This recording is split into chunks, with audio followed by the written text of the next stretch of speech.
آج ہم سنیں گے ایک ایسے نبی کی کہانی جنہیں اللہ نے اپنا دوست بنایا۔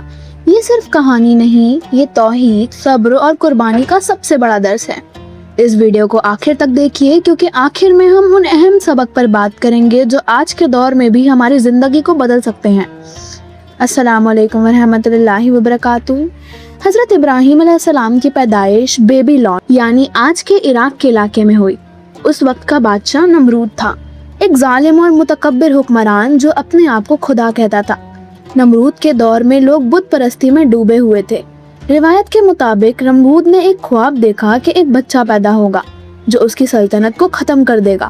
اس خوف کے سبب اس نے حکم دیا کہ اس سال پیدا ہونے والے تمام لڑکوں کو قتل کر دیا جائے، مگر اللہ کا فیصلہ کچھ اور ہی تھا۔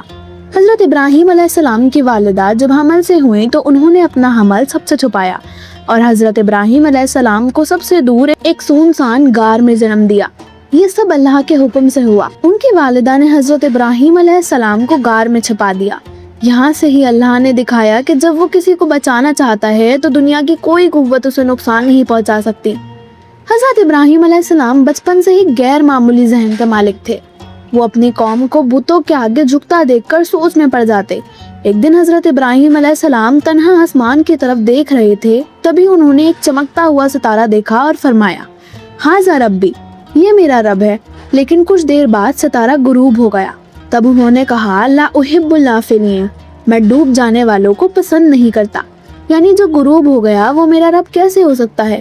پھر چاند نکلا ستاروں سے بڑا زیادہ روشن۔ انہوں نے کہا، یہ میرا رب ہو سکتا ہے، لیکن چاند بھی غروب ہو گیا۔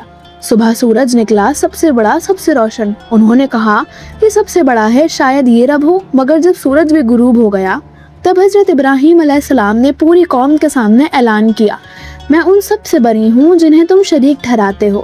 میں اپنا رخ اس ذات کی طرف کرتا ہوں جس نے زمین اور آسمان پیدا کیے، اور میں مشرکوں میں سے نہیں۔ یہاں سے توحید کا پیغام واضح ہو گیا، صرف اللہ ہی ہمیشہ رہنے والا رب ہے۔ حضرت ابراہیم علیہ السلام کے والد آزر بت تراش تھے۔ ابراہیم علیہ السلام نے نہایت حکمت اور نرمی سے انہیں سمجھایا، ابا جان، آپ ان چیزوں کی عبادت کیوں کرتے ہیں جو نہ سنتی ہیں نہ دیکھتی ہیں؟ مگر والد اور قوم نے بات ماننے کے بجائے انہیں دھمکیاں دینا شروع کر دی۔ یہ یہاں سے ثابت ہوتا ہے کہ حق کا راستہ اکثر اپنوں کی مخالفت سے شروع ہوتا ہے۔ ایک دن جب پوری قوم ایک جشن منانے شہر سے باہر چلی گئی، حضرت ابراہیم علیہ السلام بت خانے میں گئے۔ انہوں نے تمام بت توڑ دیے سوائے ایک سب سے بڑے بت کے، اور کلہاڑی اس کے کندھے پر رکھ دی۔ جب قوم واپس آئی تو چیخ اٹھی، ابراہیم، یہ کیا ہے؟ یہ کس نے کیا؟ ہمارے دیوتاؤں کو توڑنے کی ہمت کیسے ہوئی؟ ضرور وہ نئے لوگ ہوں گے۔ میں نے دیکھا، وہ یہاں تھے۔ ابراہیم علیہ السلام نے فرمایا، اس بڑے بت سے پوچھ لو اگر یہ بول سکتا ہے۔ یہاں قوم پر حجت قائم ہو گئی، مگر ضد اور تکبر نے انہیں اندھا کر دیا۔ سزا کے طور پر نمرود نے حضرت ابراہیم علیہ السلام کو آگ میں جلانے کا حکم دیا۔ اس کے حکم پر ایک بہت بڑی آگ جلائی گئی۔ روایت میں آتا ہے لوگوں نے کئی دنوں تک لکڑیاں جمع کی۔ اتنی بڑی آگ جلائی گئی کہ کوئی پاس بھی نہیں جا سکتا تھا۔ اس آگ کے شعلے آسمان تک جا رہے تھے۔ گرمی اتنی تھی کہ اوپر سے گزرتے ہوئے پرندے نیچے گر جاتے۔